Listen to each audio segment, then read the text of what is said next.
One question becomes inevitable at this point. If those were military drones and not regular airliners, what happened to the passengers? With certainty, no one can answer this question.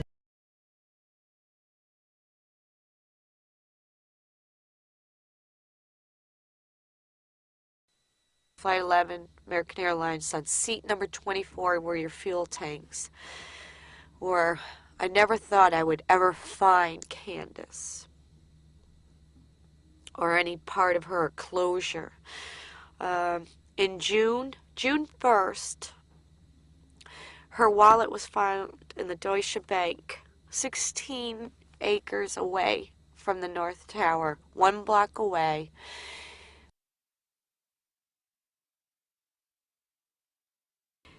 And 2 weeks after that, a sergeant from my hometown came to my door, and they had identified parts of her body.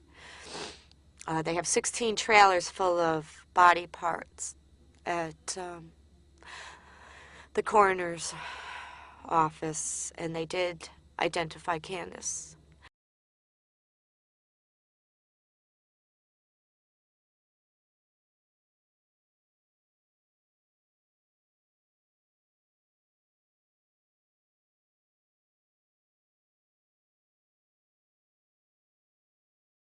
One thing we do know, however, the CIA has been developing plans for covert operations that involve the in-flight swapping of commercial airliners with military drones since the 1960s.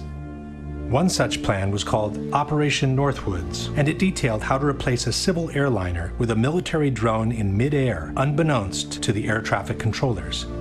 After the swap, the airliner would be landed in a military base. The drone would continue to fly, appearing on radar as the original plane, and would be remotely guided all the way into the target. We don't know whether this is the actual end the passengers met, but one thing we can say for sure: those who called their relatives from their cell phones could not have placed those calls from the airplanes in flight.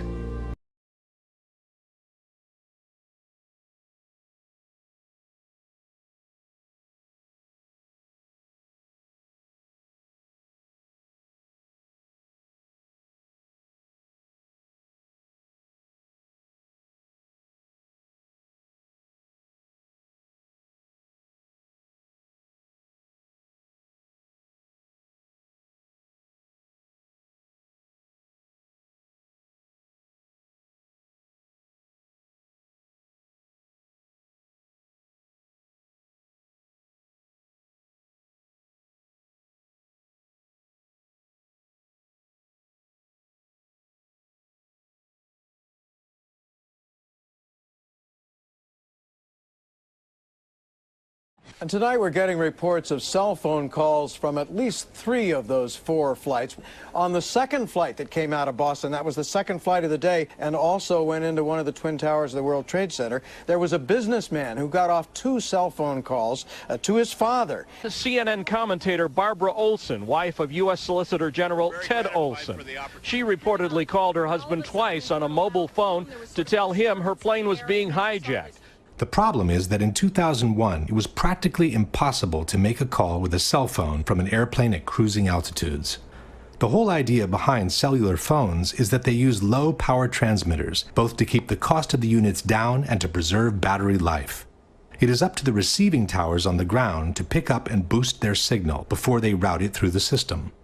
It is commonly thought that beyond 10,000 feet in altitude, most cell phones become useless. Passenger planes normally cruise at 30,000 feet and beyond.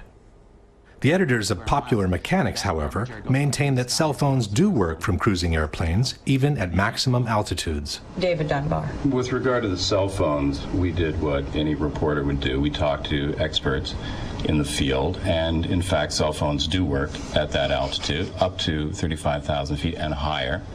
And in 2001? In 2001, and it might be instructive for you to talk to some of the cell phone experts. Instead of talking to experts, Japanese television decided to take matters into their own hands. In 2003, they conducted an on-camera experiment near Ontario, Canada, to verify the actual reach of cell phones from different altitudes. The cellular phone system used in the experiment in Canada is the one used in the United States. 3 cell phones, each from different telephone companies, were used. The experiment begins at 1,000 feet. Hello? Hello, I'm calling from cell phone A. 1,000 feet, twice haptic trading sounds okay? The results were the same with the other 2. Next, we went up to 4,000 feet. Then, No, not on me. Company B's phone stopped working at 4,000 feet. And when the aircraft rose to 6,000 feet, Company A's phone also became useless. At 8,000 feet, none of the 3 cell phones worked anymore. No service on A, no service on B, no service on C. In other words, at an altitude of 35,000 feet, cell phones would have been totally useless. There is another problem besides altitude that makes calling from a cell phone unthinkable from a cruising airplane, and that is speed. Calling from an aircraft with a cell phone would be like calling from a car traveling at 500 miles per hour. The connection would continuously need to be transferred from one receiving station to the next, and then to the next, and again to the next. The transfer procedure between 2 receiving stations is called handoff, and it relies on continuous triangulations between the receiving towers in order to establish the exact position of the caller. As the mobile unit approaches the handoff zone, the first tower senses the weakening of the signal and prepares to transfer the call to the second. When the second tower senses the signal is strong enough to take over, the handoff procedure is initiated. If everything goes well, the call is rerouted into the system by the new receiving station. But the speed by which an airplane approaches and crosses over the handoff zone is so high that the towers wouldn't have the time to complete the handoff procedure. The call would be dropped, and the person would need to dial the number from scratch. If one considers the altitude and the speed problems combined, it should be clear that the chances of having an actual conversation with a cell phone from a cruising airplane are practically nil.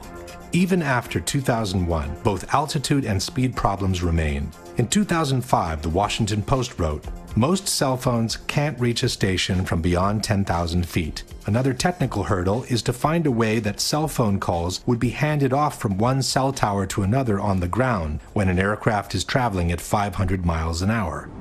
And even 10 years after 9/11, people who try to use their cell phone from cruising altitudes are bound to get the same results.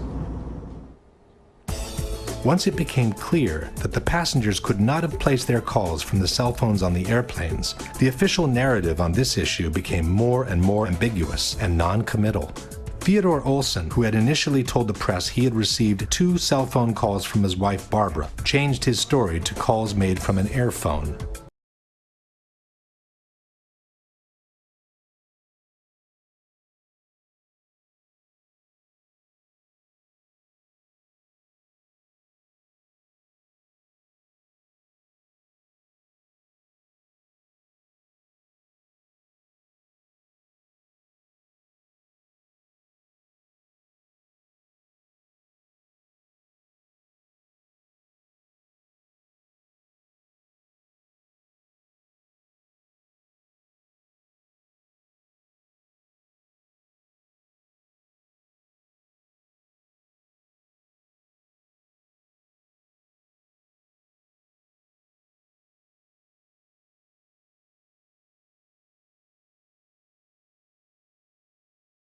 Today, I talked with Ted Olson about the loss of his wife and their final moments together on a cell phone.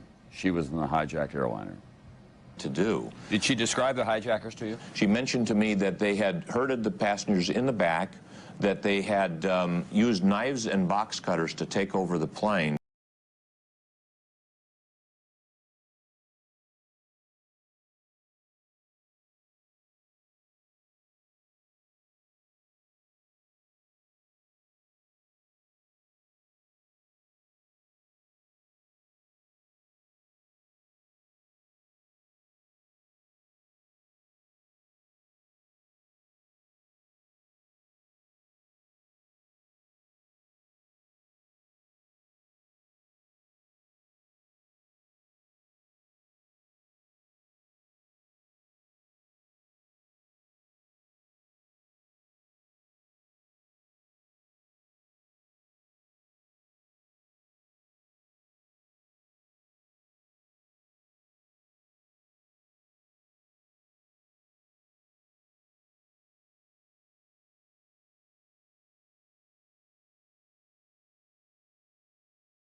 I think there's mace that we can't breathe. I don't know. I think we're getting hijacked. Which flight are you on? Flight 12.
You guys called anyone else?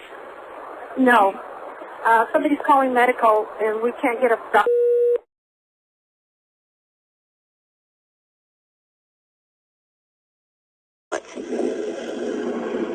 Who's helping them? Is there a doctor on board? Is there a doctor on board that identified you guys?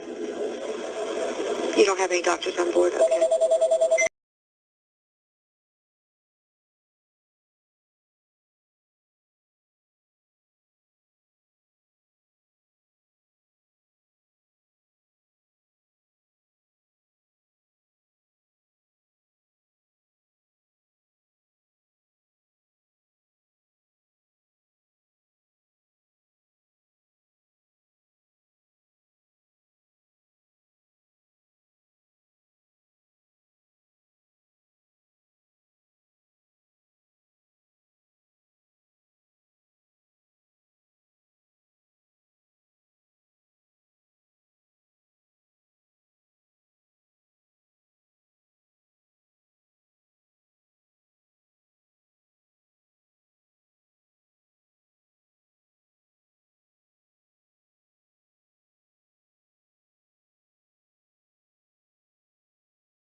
And by the time the 9/11 Commission published their final report, only one mention on the cell phone calls remained. Shortly thereafter, wrote the Commission, passengers and flight crew began a series of calls from GTA airphones and cellular phones. No indication on which calls were made from cell phones and which ones with airphones was given.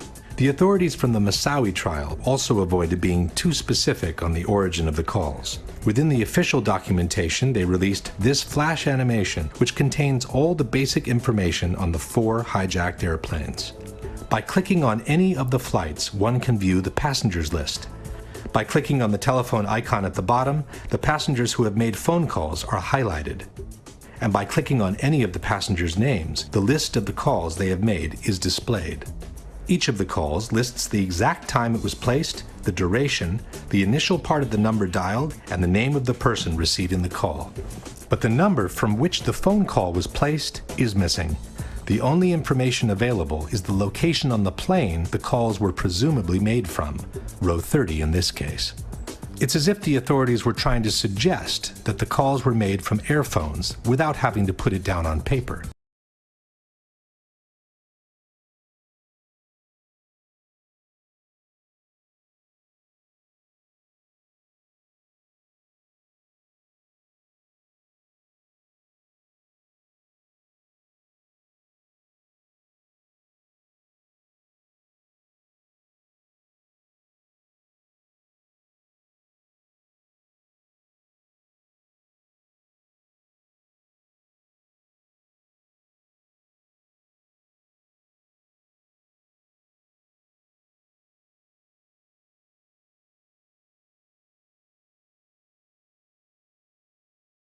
Only in 2 cases did the authorities openly state that a cell phone was used. One is the call allegedly placed to 911 by a passenger who had locked himself in a lavatory where airphones are not available. The second is a call placed by flight attendant CeeCee Lyles to her husband, who later described his surprise in receiving a call from her cell phone in a television interview. Once the phone got disconnected, then I sat up in the bed like, it was like I just woke up. I'm like, was that a real call? So I looked at the caller ID and noticed that it was a call, and it was from her cell phone. And I'm like, okay, wait a minute. How can she call me from on the plane from a cell phone? Because cell phones don't work on the plane. That's what I'm thinking. As only these 2 phone calls were admitted by the authorities, the debunkers have universally adopted the only 2 cell phone calls made position. Le telefonate non sono state fatte con i cellulari, sono state fatte con gli earphone. In soli 2 casi è stato usato un cellulare, quindi quelle 2 telefonate brevissime, frammentarie, sono state fatte quando l'aereo era una quota perfettamente compatibile con la rete cellulare americana. But one thing is the number of cell phone calls admitted to. Another is the number of calls that were actually made. In the days following 9/11, the FBI interviewed the various people who had received a phone call from their relatives on the planes, and their reports tell a different story. One of the reports reads, starting at approximately 6:30 Pacific Standard Time, which is 9:30 New York time, Dina Barnett received a series from 3 to 5 cellular phone calls from her husband, Thomas Barnett. Barnett was able to determine her husband was using his own cellular phone because the caller ID showed his number. Only one of the calls did not show the caller ID as she was on the line with another call.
According to the official documentation, Thomas Barnett made a total of 3 calls, one at 9:30, one at 9:37, and one at 9:44. This means that at least 2 of these calls, if not all 3, were made from Barnett's cellular phone. At 9:30, the plane was flying at 32,000 feet and climbing. At 9:37, it had reached 36,000 feet and was still climbing. At 9:44, it had descended to 22,000 feet, while it accelerated until reaching a ground speed of almost 400 miles per hour. None of these calls seems to have been possible with a cell phone from that airplane. According to another report, United 93 passenger Jeremy Glick saw hijackers on the plane, used a cell phone and called Makeley, his stepmother, to report the hijacking. He then asked to talk to his wife, Lisbeth. And he was on the phone and he had told me that his plane had been hijacked. According to the FBI, Glick's wife, Lisbeth, could not hear any unusual sounds in the background of the call, and the connection was extremely clear, as if he was calling from the next room. Cell phone communication was lost at 9:55. Glick placed the call at 9:37, which means the communication lasted uninterrupted for 18 minutes while the plane was flying between 39,000 and 10,000 feet at an average speed of almost 400 miles per hour. Only a miracle could have kept that connection open for all that time had the call truly been placed from the airplane in flight. Lauren Grancolas possessed a cellular phone and is believed to have allowed another passenger, Honor Wainio, to use the cellular phone. Wainio placed 1 call to her parents at 9:53, when the plane was at about 10,000 feet, traveling close to 400 miles per hour. Elsa Strong received a cell phone call from her sister, Lisa Gronlund, a passenger on United 93. Gronlund made the call to her sister at 9:46, when the plane was at 17,000 feet and traveling at almost 400 miles per hour. Elsa, it's Lynn.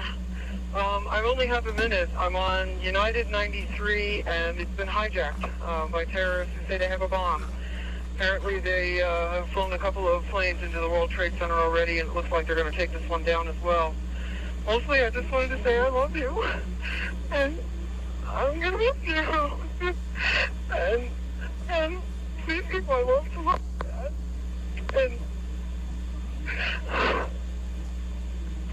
mostly, I just love you, and I just wanted to tell you that.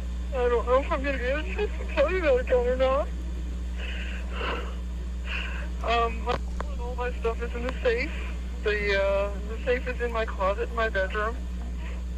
The combination is you push C for clear and then 0913, and then it should, and maybe pound, and then it should unlock.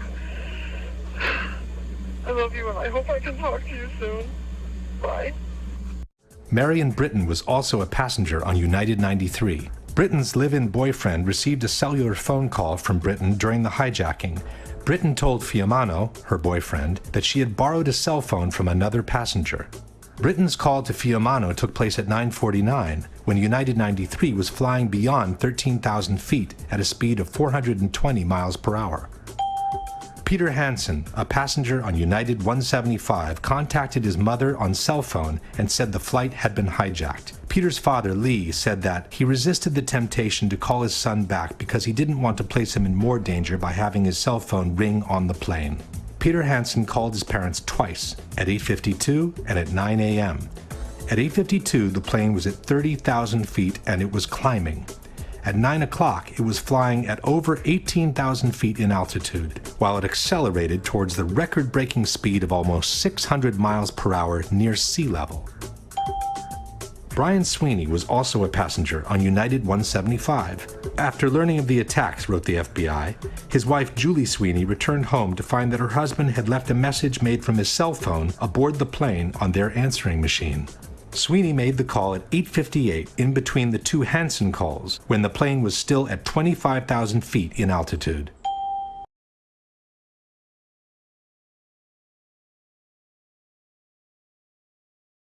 Jules, this is Brian. Listen, on an airplane that's been hijacked, and things don't go well, and it's not looking good. I just want you to know I absolutely love you. I want you to do good. So have a good time. Same to my parents and everybody. And I just totally love you, and I'll see you later. Bye, babe. Hope I call you. While any one of these phone calls could have momentarily been connected by a set of fortunate coincidences, it should be obvious that all these cell phone calls as a whole could not have been made from the cruising airplanes. Question: given the known limitations of the cellular phone system in 2001, can you provide any evidence that the cell phone calls made by the passengers reported by the FBI could have been made from the altitudes, at the speeds, and for the durations indicated for each of them?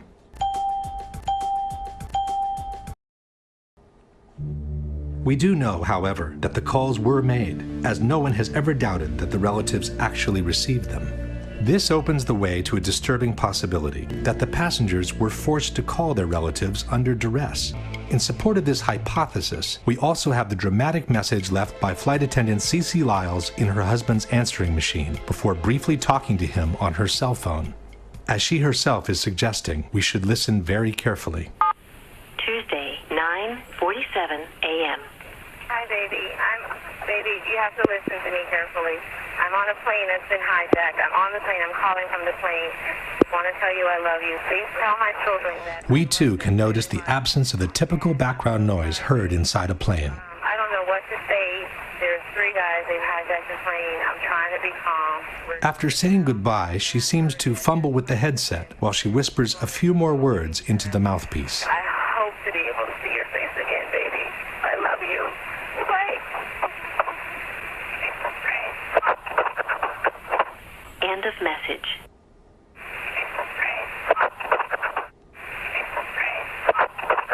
Even by playing the segment several times, it remains difficult to hear anything different from the words, "It's a frame."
Have you guys called anyone else?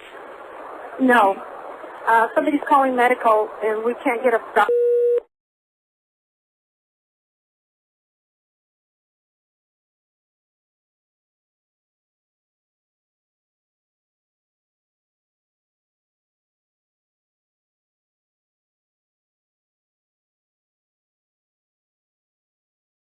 Anyone else? No. Somebody's calling medical, and we can't get a stop.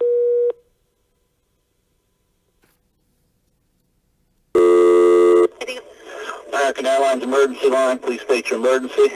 Hey, this is Nitty at American Airlines calling. I am monitoring a call in which Flight 11, the flight attendant is advising our reps that the pilot, everyone's been stabbed. Flight 11?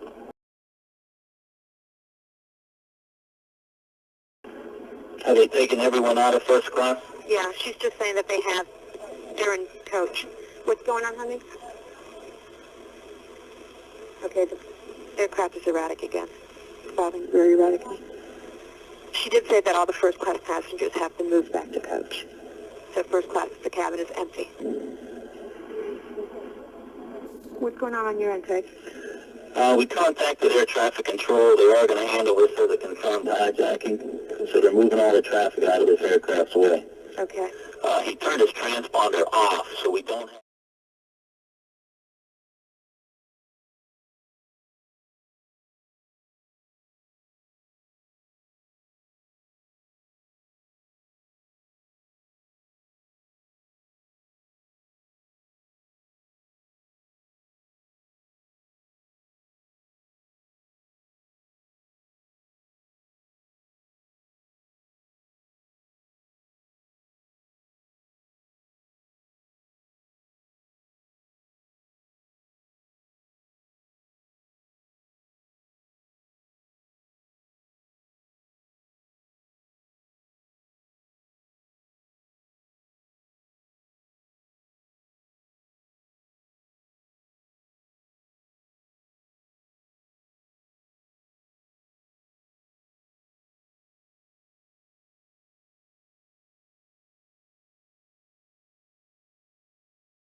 End of message.